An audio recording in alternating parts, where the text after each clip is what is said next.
Hi, welcome to another project for Made by Marley Week. We really hope you enjoy this one and tune in tomorrow for more projects.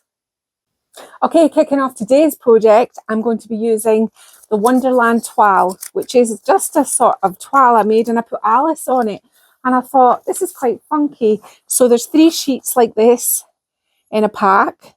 I've only currently got 1 in here right now, but it's 3 of these with Alice on it. And I'm going to use this toile. I'm going to make it quite simple today, and I'm going to show you how to make a really whimsical piece. What I've got down here is moulds that I think will work with it. I've got some toadstools, crowns, hearts, key moulds, some greenery, some roses, and just some funky pieces, some fleur-de-lis, and I've got a rabbit here which is cast in a different kind of resin. I've got things that I've got left over, and I've done the word Wonderland with the Harper mould. So I'm going to go on because you don't want to see me gluing these all on. If you're stuck, I'll get Martin to put the link above for the Moulds 101. It has everything you could possibly need to know about moulding on furniture. I'm going to put my moulds on and then we'll come back and we'll put our Alice paper on. Okay, so the moulds are hard. I took it into the house and let it dry. I think that's probably the best way. I like to work with my moulds completely dry, and I like to have them glued onto the piece, straight onto it, not onto paint and not onto decoupage paper. There's a couple of moulds there that were old moulds that I'd already previously painted. I just added those in. They're actually resin, the rest are clay. So we want to fill this gap here, and that was the sort of general positioning. Now, how would I do it? What I would do is I'd spray the back, because that way it makes it a little bit softer, enabling you to rip it out a little bit better. So just wet it and let's just kind of offer that up and see where we want to have it. And then it's just a matter of doing your sort of jigsaw piece. It doesn't matter if you don't get it right in all the edges. I mean, you've seen me do this before. It's not like it's rocket science. But you just take your time, kind of rip away what you don't need until you get a sort of general kind of shape. And that's what I'm doing now. I'll do it as quickly as I possibly can so that you're not too bored with this. Now down here, I tried to put my moulds on that made a sort of frame. Now, any parts you've got left over, keep them. Don't get rid of them. Because you might need them for a different part. I won't be applying this sheet crumpled. It's just that I just dampened it down so that I could get it on better. Down to the bottom here. Oop. Where it'll rip through our face. We'll rectify that in a minute. Right there, I think we've kind of got a good shape. Right, let's pull that back off. Time for the Mod Podge. Whoa.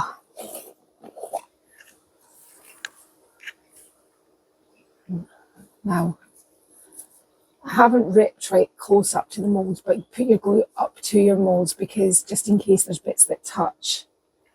I'm going to go right over that. I'm going to be painting the handles onto the piece, so they're going to be painted. So,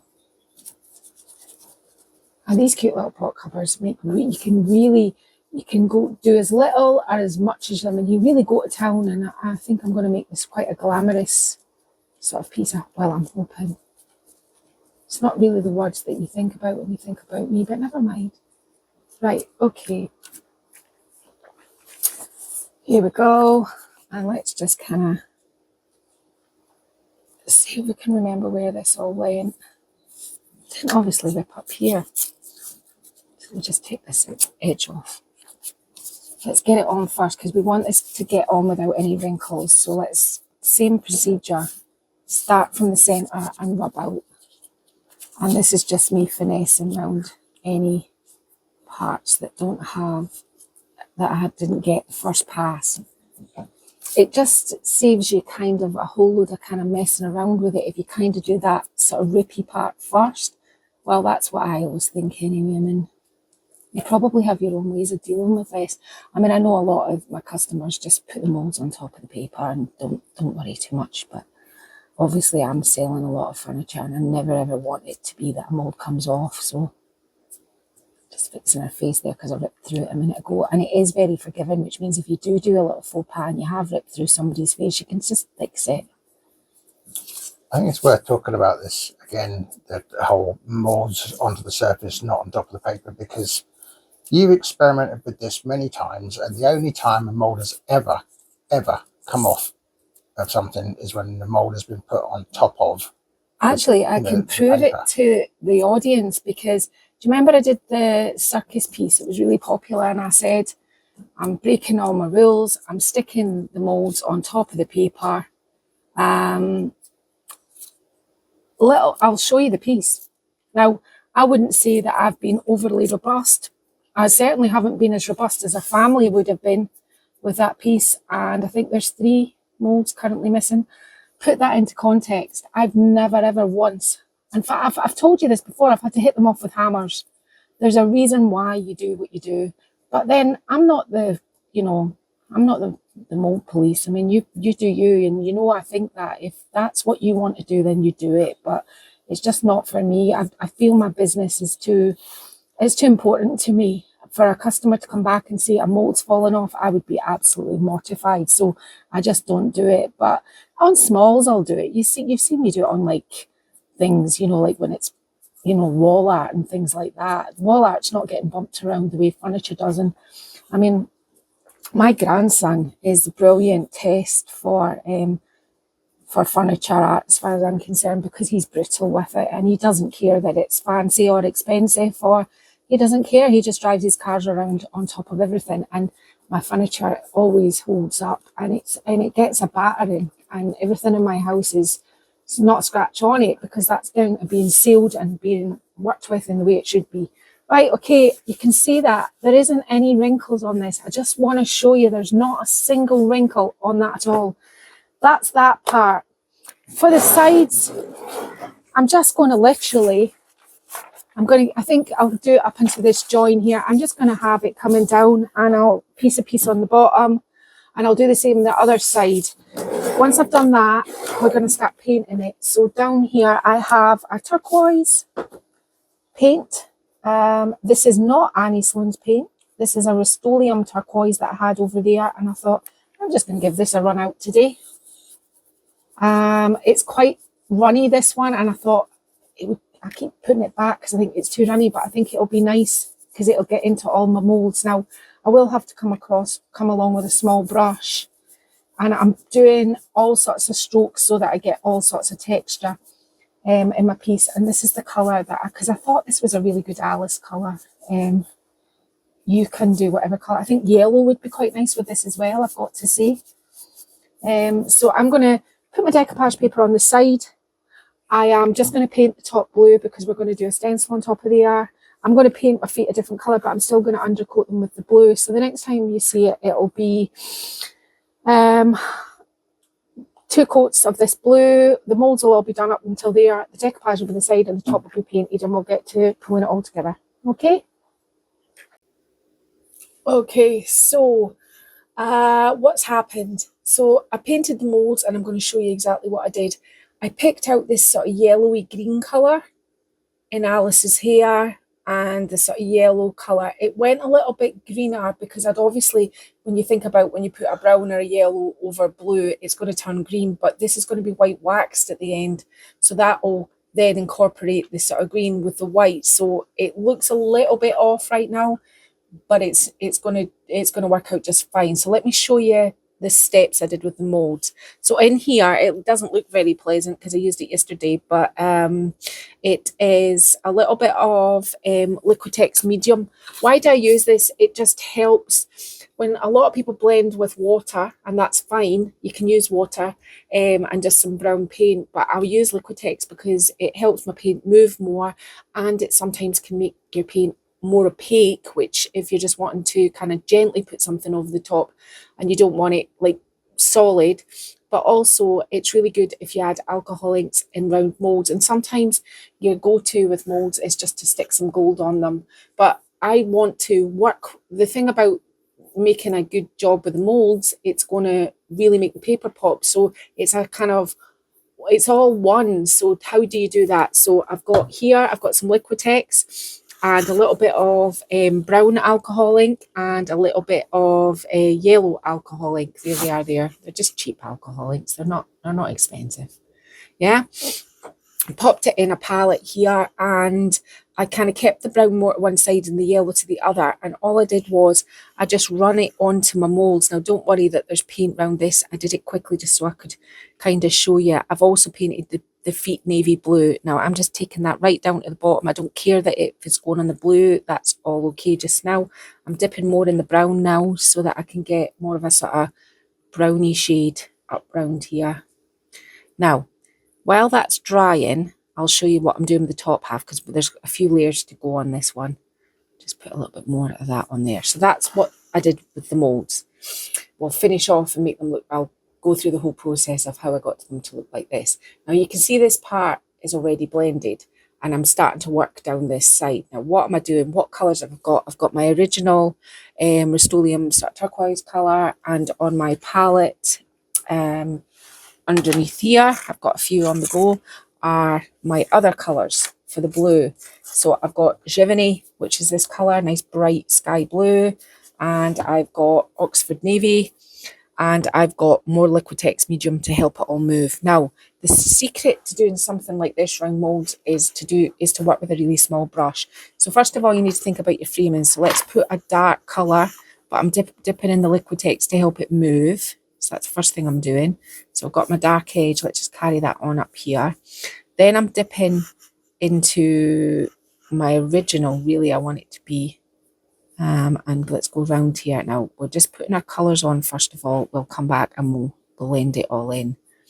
So let's just kind of start working with this. Plenty of Liquitex medium on it. And you can use water if you want.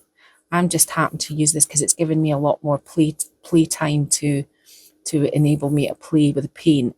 Now, if you want to have a little darker edge around these molds, you can, and that's the good thing about using quite a small brush. And then what you're going to do is you're just going to feather, because there's a little bit more play time with the Liquitex, which kind of gives it a bit of a shadow round. Put it around this rose. Don't worry that I've touched that with the blue. When I wax it, you're not going to see any of these things.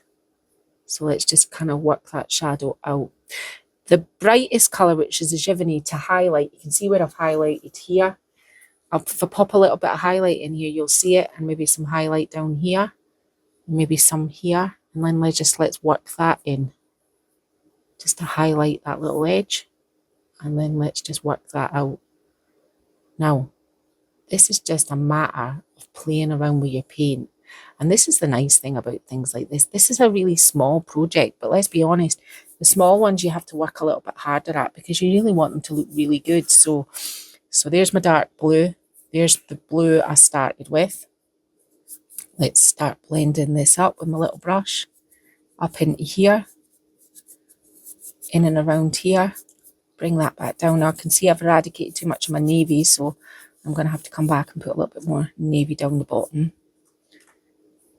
You can see there's loads more playtime with using the Liquitex, and it's a really, I've kind of got into it recently just because I'm doing a lot of projects at the moment, but also I'm doing a lot of things that require maybe molds, and I got really tired of seeing the same old, let's just cover them in some gold, and I've done that so many times that I thought I'm going to start playing with things a little bit more and passing on my sort of findings on how I'm enjoying it, and I am. So, you know, that's a good thing. Now that's a really nice blended edge. It's kind of lighter up here and it gets darker down the bottom. Try not to mess that up. I'm going to put a little bit more dark around these flowers and around this key and lock. Just bring that round here, and then I'm going to go in with my highlighty Giverny and see what that does. Blend that down into there. More Giverny to meet there and here. And let's just take that up into there. And you can see it gets lighter at the top. So let's not go too high with that, because that's, you know, going to make a mess. So you get the gist. I'm just playing around here until I've got this all painted. I think I'm going to lighten up here and maybe make it a little bit darker at the bottom. The sides are exactly the same. You know, we're just gonna, I'll obviously have this repair to do along here, which I don't know if I've got the appropriate colours on my palette, but we'll see if I can try and do it. I've got some cream down here. Let's just see. I think I'm probably going to need a grey, so I don't think this is going to work. Maybe if I tip a little bit of this in my navy. Let's just see if I can do something with this little join. And all I'm doing is feathering with the cream. Really, we should have a white now and maybe a sort of grey, but you know, I don't think it looks, you know, out of place. I wanted to put a little bit in the original now and then go back into the cream. And this is the thing about blending. It just takes a little bit of time. You just want to get rid of that edge. You don't want it visible. You can bring it up onto your paper if you feel it's gonna, pushing that down. And maybe, now if you don't like the joins like this, just cut a part out of your paper and put it there and there, and that's how you do it. But I mean, this is going to be fine for what I'm going to do. I'll work a little bit more on that. Again, let's just have a look what we're doing. So this is our original, so you can't see that. And then we've got the navy rounded to this edge. We won't put the Giverny on it yet. And I am just going to work away, getting a really nice blend up round these edges. The original blue to here. I'm going to take the navy into the edges again, so it's going to go shadow, light, shadow. Does that make sense? I think it does. Don't worry about things like that. You can fix all that at the end. The trick is to just get it the way you want it before you start moving into doing the next shadow. So I'm quite happy with that blend. Now what I'm going to do is I'm going to dip in the navy again, but I'm going to go into the Liquitex and put another shadow around here. Now don't go too far with it, even though it's got the Liquitex in it and it'll move for a while. Don't go too far with it just now. That's probably enough. Then get a nice soft feathery brush and just fade that in.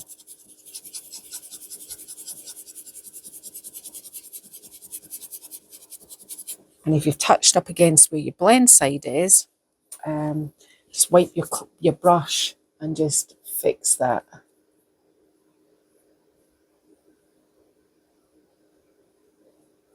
Yeah, so you can see dark, blended, dark again. And if you want to highlight those, let me come across. If you want to see the highlight, these are the real finer points of painting furniture. And sometimes in my normal videos, I maybe don't go into this. And I think I'm bringing out some short courses soon. So if this is something that you want to learn how to do and put highlights and lowlights into your paintwork to give it that pop, you can see that highlight now has already made such a difference. It's just a matter of not putting too much paint in your brush and not having too big a brush when you're doing something like this. So I'm going to get on, I'm going to blend the whole piece. But before I do that, let's just quickly revisit this mould down here. Yeah, it's dry already because it's got the Liquitex in it, so, and it's shiny. Now, I had specific brushes. What I have here is I've got some Tilton, which is the yellow, which is this. And I have Old Ochre, which is this. They're both sitting beside one another. And over here, I have some Liquitex. So I'm just going to dip in the white and I'm going to dip in the yellow, not too much. And then what I did was I kind of alternated. I want to get right up around that edge. I'm only going to do the top of this toadstool right now because you can't really, it's too difficult to film. Touch up with my yellow a little bit more around those edges. Yeah. And then I left it a minute, which is probably not enough time right now. And then I just wiped back the excess. The trick is I don't want them too green looking. So I think what I'll do is I'll just put a little bit more highlight on here. Yeah. I think I will put some blue spots on these toadstools when they're done. But once you've got that, that's how you end up with this sort of cream in the mix. And as I said, when this is all white waxed, it's going to be different again. It's going to tie in the yellowy green to the white. So I'll go over and blend it. I'm considering maybe putting a wee stencil on the top, but I'll still blend that out. So when it comes to coming back, I'll put the stencil on the top, and I will also have white clear wax the rest of this so I can show you the white wax, and then I'll go off and finish it myself, okay? This whole piece has been sealed with clear wax, but just in case you've never sealed made by Marley paper, you can use any of your top coat sealer, but you can also use clear wax. Clear wax will make it buttery, soft and smooth. Just remember when you apply your wax to remember to get a soft cloth, a lint-free soft cloth, and just rub it, and then just leave it alone. That it makes it so buttery smooth. Now the whole piece has been waxed because I'm going to put a wax stencil on the top. In this, I'm now using Annie Sloan's white wax, which you'll never really see me using. Just don't use it very often, but the white is going to bring out the molds. So the cloth that you wiped your clear wax with, have that on hand, because you must remember, and I say this all the time, it is so important that you clear coat before you white wax. If not, you'll have real trouble. It doesn't move and you can't take it back off areas, so you must remember and do that. I once ruined a beautiful piece of furniture. Now I did sell it and the person that bought it loved it, but it was bright and bohemian and beautiful, and in my infinite wisdom, last minute I decided to white wax it, forgot to clear wax it, and it ended up very pale and insipid. Now the customer loved it, I'm not going to deny that was what the customer wanted, but for me, it had lost its luster, and I always remember that. And I think maybe that's why I shy away from white wax. I go, oh. So there we go. Let's just make sure we're just doing a section, kind of small section time. Now what you're doing is you're making sure, can you see what I'm doing? That I'm rubbing the white wax down into the molds. It's going right into them, because when I wipe off the top, then you're going to get all of that in the relief. So let's start with this rabbit and rub that away. Now, it doesn't matter if it goes on your furniture because you've clear waxed it, which means that you've got that ability to get rid of where you don't want it. And that really brings out the detail on the molds as well. And you can keep the parts of the yellow as well. I think this should hopefully really pull this together. Just wipe hat as well, if you think. Now let's do this crown because it's got lots of details. You can see what I'm doing. I'm just literally white waxing everything now, making sure I'm using a small brush again. As I say, it doesn't matter if you touch on your furniture with the white, because you've got your clear wax as us. Oh okay, our power has just gone out. I think our fuse box has just gone. I'll be back in a minute. Okay, so I've applied the white wax. Sorry about the lack of power there. It just cut off. So I just went off and did the rest of the white wax. And I've also did up in the edges and in the seams as well, just to kind of finish it off down in these seams too, and then just rubbed it away. The top, I wasn't sure. I thought maybe I'd just leave the top plain, but I think what I'll do is I'll be quite subtle and I'll put a wax stencil on it. So here I have a little bit of blue paint, the Giverny and everything all mixed together, and I just want a light blue wax. So I'm just going to mix my white until I get that. My white wax, sorry, into the paint. Yes, you can make your own waxes with Annie Sloan paint. So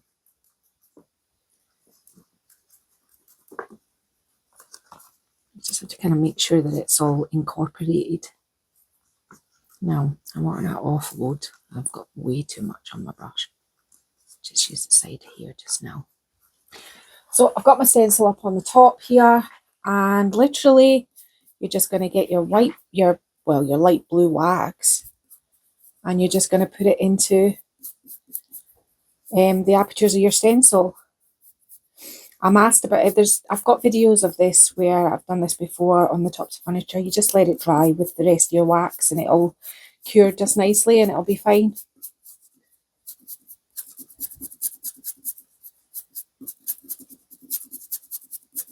I'll just do one lot so you can see it, and then I'll match the rest up off camera.